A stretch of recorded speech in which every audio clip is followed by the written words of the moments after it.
Oke baik. Assalamualaikum warahmatullahi wabarakatuh. Shalom, Om Swastiastu, Namo Buddhaya, Salam Kebajikan.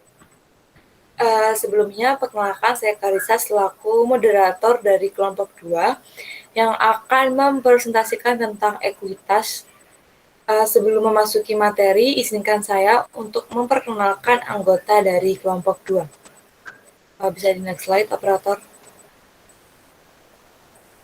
Oke baik, dari kelompok 2 sendiri beranggotakan 4 orang. Yang pertama ada Berian dengan NIM 063, yang kedua ada Karissa dengan NIM 035, yang ketiga ada Nadia dengan NIM 034, dan yang terakhir ada Medina dengan NIM 030. Untuk materi yang pertama akan saya jelaskan, bisa di next slide. Oke baik, untuk materi pertama yakni definisi ekuitas. Menurut Standar Akuntansi Keuangan PSAK nomor 21, ekuitas merupakan bagian hak pemilik dalam perusahaan, yaitu selisih antara aset dan kewajiban yang ada, dan dengan demikian tidak merupakan ukuran nilai jual perusahaan tersebut. Pada dasarnya, ekuitas berasal dari investasi pemilik dan hasil usaha perusahaan. Ekuitas mengalami pengurangan terutama dengan adanya penarikan kembali penyertaan oleh pemilik, pembagian keuntungan, atau karena kerugian. Ekuitas terdiri atas setoran pemilik yang sering kali disebut modal atau simpanan pokok anggota untuk badan hukum koperasi, saldo laba, dan unsur lain. Ekuitas sendiri juga diartikan sebagai modal atau kekayaan entitas bisnis dihitung dengan jumlah aset dikurangi dengan liabilitas. Seperti yang tertera yakni ekuitas sama dengan aset dikurangi liabilitas. Istilah ekuitas berasal dari kata equity atau equity of ownership yang memiliki arti sebagai kekayaan bersih perusahaan. Bisa di next slide. Oke, di sini ada dua sumber utama ekuitas. Yang pertama adalah kontribusi pemegang saham atau modal disetor. Untuk pengertian dari modal kontribusi atau modal disetor adalah jumlah uang yang dikeluarkan di muka oleh pemegang saham untuk dipakai dalam bisnis perusahaan. Yang kedua adalah laba atau penghasilan yang ditahan oleh perusahaan. Untuk pengertian laba sendiri adalah pengembalian atas ekuitas atau return on equity capital, dan termasuk hanya arus kas masuk yang melebihi jumlah yang diperlukan untuk mempertahankan modal. Bisa di next slide, operator. Oke, dalam pelaporan keuangan, ekuitas diklasifikasikan sebagai berikut. Ada 6 pengklasifikasiannya. Yang pertama ada share capital, yang kedua ada share premium, yang ketiga ada retained earnings, yang keempat ada accumulated other comprehensive income, yang kelima ada treasury share, yang keenam ada non-controlling interest atau minority interest.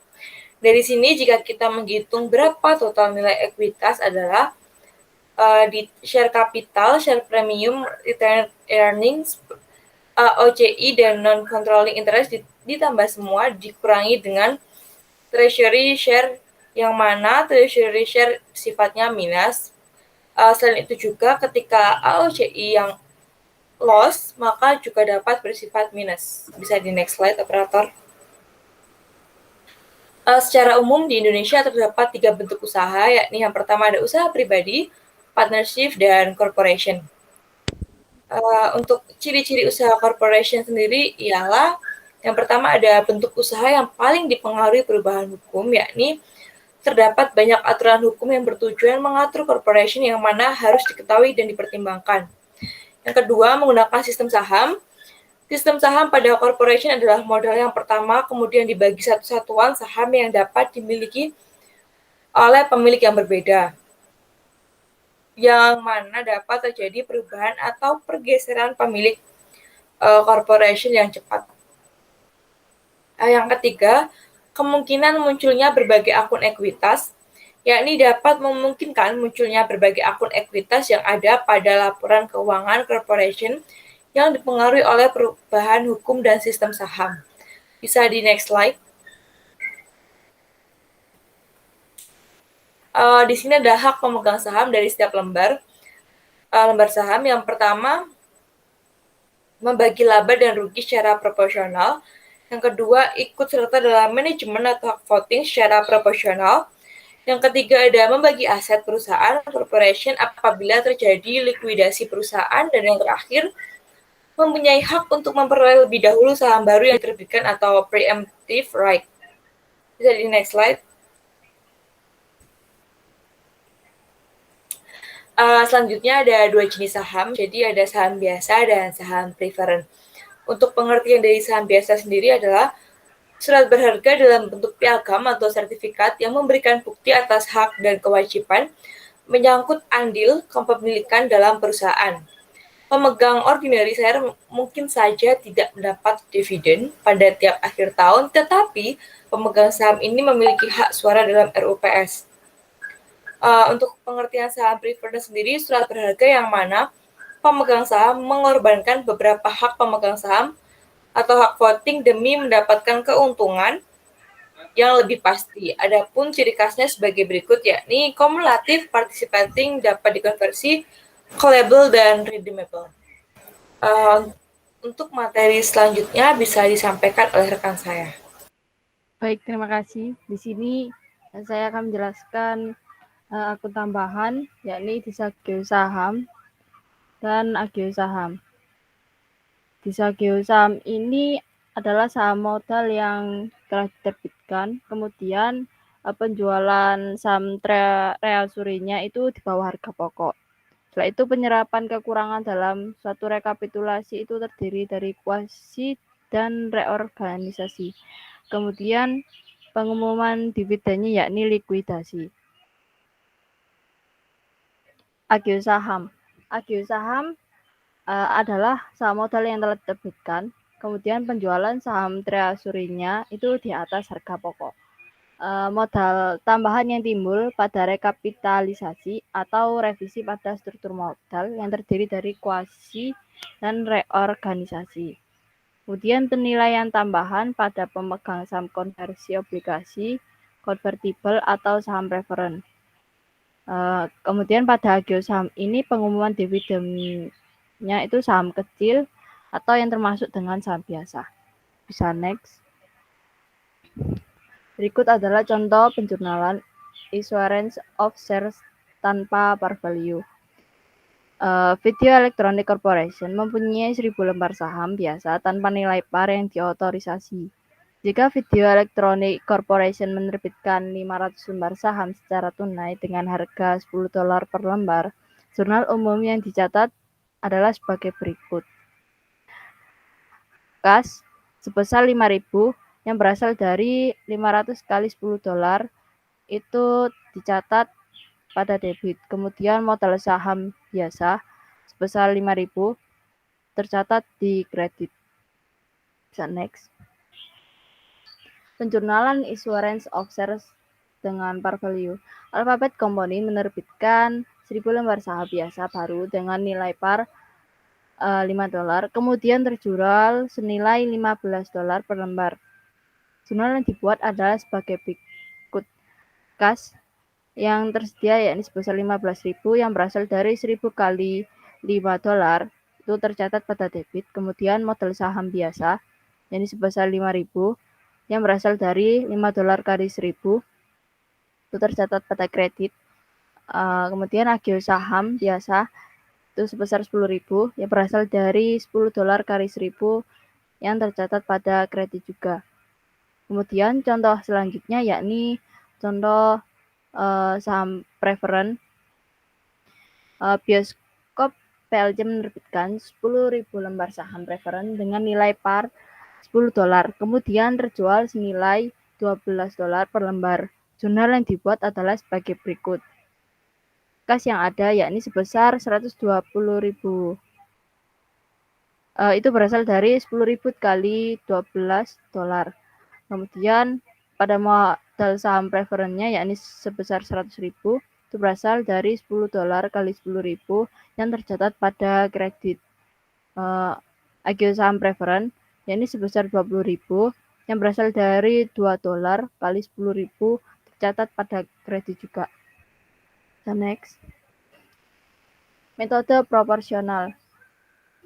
Metode proporsional adalah metode yang dimana seluruh nilai pasar dari masing-masing sekuritas yang telah diketahui. Langkah-langkahnya adalah sebagai berikut. Yang pertama yakni menghitung nilai pasar dari masing-masing sekuritas. Yang kedua, menghitung total nilai pasar yang menjadi dasar untuk mencari proporsi persen. Yang ketiga, mengkalikan issue price atau nilai kas yang dikeluarkan dengan proporsi masing-masing, yang mana nilai tersebut terdiri dari komponen kapital plus premium. Next. Berikut adalah contoh soal metode proporsional. Rafonet Corporation menerbitkan 300 lembar saham biasa dengan nilai par yakni $10 dan 100 lembar saham preferen dengan nilai par yakni $50. Semua saham baru ini dijual dengan total nilai $13.500. Saham biasa memiliki nilai pasar yakni $20 per lembar, tetapi nilai pasar saham preferen tidak diketahui. Berikut adalah contoh jurnalnya. Bisa next. Berikut adalah ayat jurnal dari soal yang tadi. Kas yang tersedia pada perhitungan yang tadi yakni sebesar 13.500 yang tercatat pada debit. Kemudian modal saham preferen yakni sebesar 5.000 yang berasal dari 100 kali $50 yang tercatat pada kredit. Kemudian nego saham preferen yakni sebesar 2.500 yang tercatat pada debit. Kemudian modal saham biasa yakni sebesar 3.000 yang berasal dari 300 kali $10 itu tercatat pada kredit. Nego saham biasa yakni sebesar 3.000 tercatat pada debit. Next. Metode inkremental. Metode inkremental adalah metode yang mana jika salah satu nilai pasarnya itu dari sekuritas. Langkah-langkahnya seperti metode yang tadi, yakni yang pertama menghitung nilai pasar dari masing-masing sekuritas, menghitung total nilai pasar yang menjadi dasar untuk mencari incremental persen, kemudian mengkalikan issue price atau nilai kas yang dikeluarkan dengan proporsi masing-masing, yang mana nilai tersebut terdiri dari komponen kapital plus premium. Bisa next. Contoh soal dengan metode inkremental, yakni Rafonet Corporation menerbitkan 300 lembar saham biasa dengan nilai par yakni $10 dan 100 lembar saham preferen dengan nilai par yakni $50. Semua saham baru ini dijual dengan total nilai yakni $13.500. Saham biasa memiliki nilai pasar yaitu $20 per lembar, tetapi nilai pasar saham preferen itu tidak diketahui. Berikut adalah contoh jurnalnya. Next. Berikut adalah ayat jurnal dari soal yang tadi. Kas yang tersedia pada soal yang tadi yakni 13.500 yang tercatat pada debit, kemudian modal saham preferen yakni sebesar 5.000 yang berasal dari 100 kali $50 itu tercatat pada kredit. Kemudian nego saham preferen itu sebesar 2.500 yang tercatat pada debit. Kemudian modal saham biasa yakni sebesar 3.000 yang berasal dari 300 kali $10 itu tercatat pada kredit. Nego saham biasa yakni sebesar 3.000 tercatat pada debit. Baik, sekian dari saya. Saya berikan ke teman yang selanjutnya. Terima kasih. Terima kasih, Saudara Mesya. Baik, saya akan melanjutkan materi selanjutnya, yakni penerbitan saham untuk transaksi non-cash. Perusahaan mencatat saham yang diterbitkan dengan ganti barang atau jasa berdasarkan nilai wajar dari barang atau diterima, dan jika nilai wajar barang atau jasa tidak dapat ditentukan, maka perhitungan dilakukan menggunakan nilai wajar dari saham yang diterbitkan. Next. Contoh soal saham diterbitkan dalam transaksi non-cash. Serangkaian transaksi berikut menggambarkan prosedur pencatatan penelitian 10.000 lembar saham bisa dengan nilai nominal $10. yang ditukar dengan paten pada Merlove Company dalam beberapa keadaan. Yang pertama, nilai pasar wajar paten belum dapat ditemukan oleh Merlove, tetapi nilai pasar wajar saham diketahui sebesar $140.000, yakni jurnalnya paten sebesar $140.000 masuk di dalam debit saham biasa, yakni sebesar 100, yang hasilnya dari 10.000 dikali $10 per lembar, dan AIGO saham biasa sebesar 40.000 berada di kredit. Next. Merlove tidak dapat menentukan nilai pasar wajar saham, tetapi nilai pasar wajar paten ditetapkan sebesar $150.000. Yang pencatatannya adalah paten sebesar 150.000 termasuk dalam debit, dan saham biasa sebesar 100.000 yang hasilnya dari 10.000 dikali $10 per lembar. Dan AIGO saham biasa yakni sebesar 50.000 termasuk di dalam debit kredit. Nilai pasar wajar saham maupun nilai pasar wajar paten belum diketahui oleh Merlove. Konsultan independen menetapkan nilai paten sebesar $125.000 berdasarkan pada aliran kas diskonto yang diharapkan, yakni pencatatannya sebagai berikut. Paten termasuk dalam debit sebesar $125.000, saham biasa sebesar 100.000 yang hasilnya dari 10.000 dikali $10 per lembar, dan AIGO saham biasa sebesar 25.000 termasuk dalam kredit. Next. Mekanisme penerbitan saham. Yang pertama, saham diotorisasi, yakni total lembar saham di mana perusahaan diizinkan untuk menerbitkan selama perusahaan berdiri. Lalu saham diterbitkan, yakni total lembar saham yang telah diterbitkan oleh perusahaan. Jumlah maksimum saham diterbitkan adalah jumlah yang diotorisasi. Kemudian saham beredar. Lalu total lembar saham yang beredar di pasar dan dipegang oleh pemegang saham di luar perusahaan. Next. Biaya penerbitan saham. Biaya yang langsung terkait dengan penerbitan saham, yakni yang pertama, biaya underwriter, yang kedua, biaya yang terkait akuntansi dan legal, dan yang terakhir yakni pajak. Jika ada biaya penerbitan saham seperti di atas, perusahaan akan mengurangi kas atau keuntungan yang diperoleh perusahaan dari penjualan saham. Next. Saham Treasury. Treasury stock adalah saham yang biasa dikeluarkan untuk investor dan kemudian dibeli kembali oleh perusahaan atas nama perusahaan itu sendiri. Saham Treasury ini akan mengurangi jumlah saham yang beredar di pasar terbuka. Ada dua metode pencatatan yang dapat diterima, yakni yang pertama metode cost atau paling umum digunakan, dan metode nilai par. Saham Treasury disajikan dalam pelaporan keuangan sebagai nilai pengurang ekuitas. Next. Alasan mengapa perusahaan membeli kembali saham yang beredar yakni saham Treasury. Yang pertama, mendistribusikan kas kepada pemegang saham dengan cara yang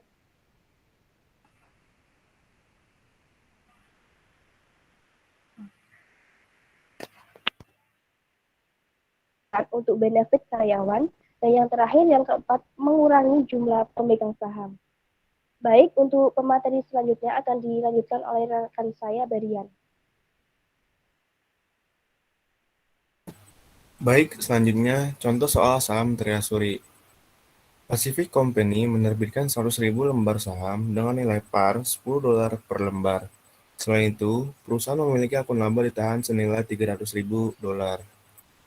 Ekuitas modal saham biasa $1 par per 100.000 lembar beredar, total 100.000. Agio saham biasa total 900.000 dan laba ditahan total 300.000, maka total ekuitasnya ialah 1.300.000. Next.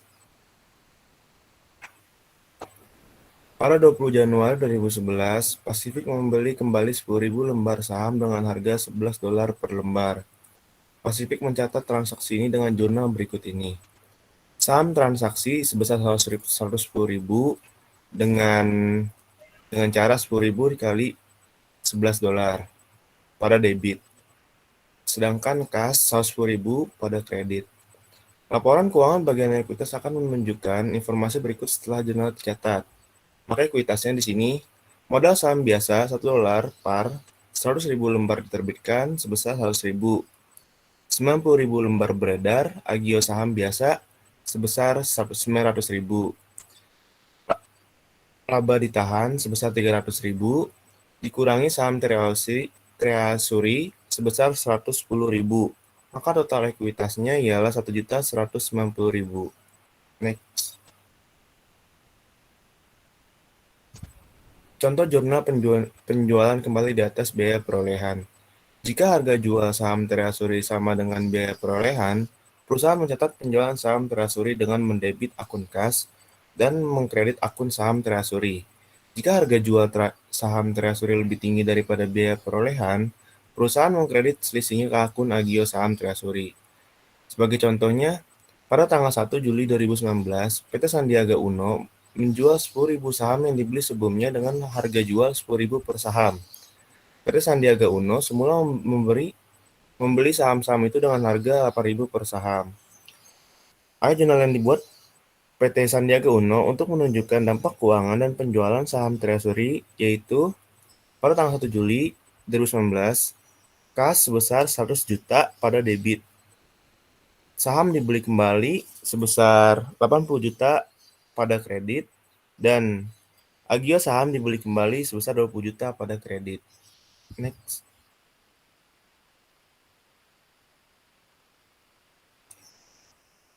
Contoh jurnal penjualan kembali di bawah saham treasury. Jika perusahaan menjual saham treasury di bawah biaya perolehan, selisih lebih biaya perolehan dari harga jual di debit ke akun agio saham treasury. Sebagai contohnya, pada tanggal 1 Oktober 2019, PT Sandiaga Uno menjual lagi 8.000 saham yang dibeli sebelumnya dengan harga jual 7.000 per saham. PT Sandiaga Uno akan mencatat debit dan kredit pada jurnal ini. Pada tanggal 1 Oktober 2019, kas sebesar 56 juta pada debit. Agio saham dibeli kembali sebesar 8 juta pada debit dan saham dibeli kembali sebesar 64 juta pada kredit. Kedua jurnal penjualan saham treasury tersebut mengkredit akun saham dibeli kembali atau kontra ekuitas dengan biaya perolehan. Akun agio saham treasury digunakan untuk mencatat selisih antara biaya perolehan dengan harga jual akun saham biasa. Tidak terpengaruh dengan adanya transaksi penjualan saham treasury. Penjualan saham treasury meningkat total aset dan total ekuitas pemegang saham. Jika saldo kredit akun agio saham treasury sudah habis, perusahaan selisih lebih biaya perolehan dan harga jual di debit ke akun laba ditahan. Next. Sebagai contoh, pada tanggal 1 Desember 2019, PT Sandiaga Uno kembali menjual 22.000 saham treasury yang tersisa dengan harga jual 7.000 per saham. PT Sandiaga Uno akan mencatat debit dan kredit pada jurnal ini. Pada tanggal 1 Desember 2019, kas sebesar 154 juta pada debit, agio saham dibeli kembali 12 juta pada debit, laba ditahan 10 juta pada debit, dan saham dibeli kembali pada kredit sebesar 176 juta. Akun kas didebit dengan jumlah kas yang diperoleh, yaitu 154 juta dengan cara 22.000 dikali 107.000. Akun saham dibeli kembali dikredit dengan jumlah biaya perolehan sebesar 176 juta dengan cara 22.000 dikali 8.000. Selisih kedua jumlah tersebut adalah 22 juta. Sebagian dari selisih tersebut, yaitu 12 juta, didebit ke akun agio saham dibeli kembali, hingga akun tersebut bersaldo 0. Sisanya 10 juta dikredit ke akun laba ditahan. Alasan hanya sedikit perusahaan membagikan seluruh dividennya. Yang pertama, adanya perjanjian dengan kreditor. Yang kedua, memenuhi syarat yang tertulis pada statula perusahaan. Yang ketiga, menggunakan profit untuk membiayai investasi atau ekspansi perusahaan. Yang keempat, untuk menstabilkan pembayaran dividen dan membuat margin aman jika perusahaan merugi. Next. Jenis-jenis dividen. Yang pertama, dividen kas. Pada RUU PS, pembagian dividen kas dan dinyatakan dan dicatat sebagai kewajiban. Pada dividen ini, perusahaan tidak perlu membayar dividen untuk saham treasury. Selain itu, pada dividen ini terdapat 3 tanggal penting, yaitu tanggal pengumuman, tanggal pendataan, dan tanggal pembayaran. Yang kedua ada dividen saham. Pada penerbitan saham baru untuk semua pemegang saham perusahaan secara pro-rate, tanpa adanya benefit tambahan lain, selain itu terkait dengan pencatatan dividen saham, pendapat yang diterima adalah dividen yang dicatat adalah bentuk transfer dari laba ditahan sebagai dividen ke modal saham sebesar nilai par. Next. Contoh soal dividen kas. Pada 10 Juli 2011, Roadway Freight Corp mengumumkan pembagian dividen kas sebesar $0,5 per lembar untuk seluruh 1,8 juta lembar saham yang beredar. Dividen ini akan dibayarkan pada 16 Juli untuk semua pemegang saham perusahaan per 24 Juni. Tanggal pengumuman 10 Juni, jurnalnya, dividennya sebesar 900.000 pada debit dengan cara 0,5 dikali 1,8 juta. Utang dividen sebesar 900.000 pada kredit. Tanggal pendataan 24 Juni no entry. Tanggal pembayaran 16 Juli, yaitu utang dividen sebesar 900.000 pada debit dan kas sebesar 900.000 pada kredit. Next. Contoh soal dividen saham. Fine Corporation memiliki 1.000 lembar saham biasa yang beredar dengan nilai par $100 dan laba ditahan senilai $50.000. Jika Fine Corporation mengumumkan 10% dividen saham, maka perusahaan menerbitkan 100 lembar saham baru untuk pemegang saham. Jurnalnya, tanggal pengumuman dividen saham atau laba ditahan sebesar 10.000 pada debit dengan cara $100 dikali 100. Dan dividen saham biasa akan didistribusikan sebesar 10.000 pada kredit. Tanggal pembayaran, dividen saham biasa akan didistribusikan sebesar 10.000 pada debit dan modal saham biasa sebesar 10.000 pada kredit. Next. Oke, terima kasih. Sekian dari saya, akan saya kembalikan kepada moderator.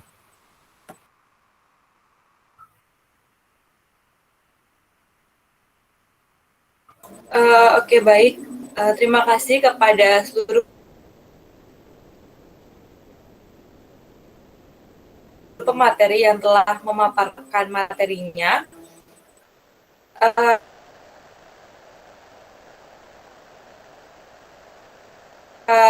Sekian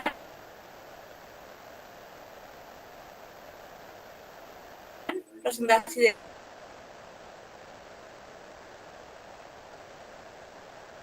dari kelompok 2.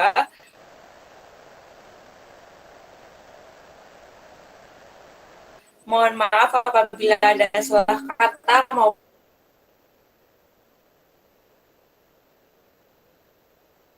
perbuatan. Akhir kata,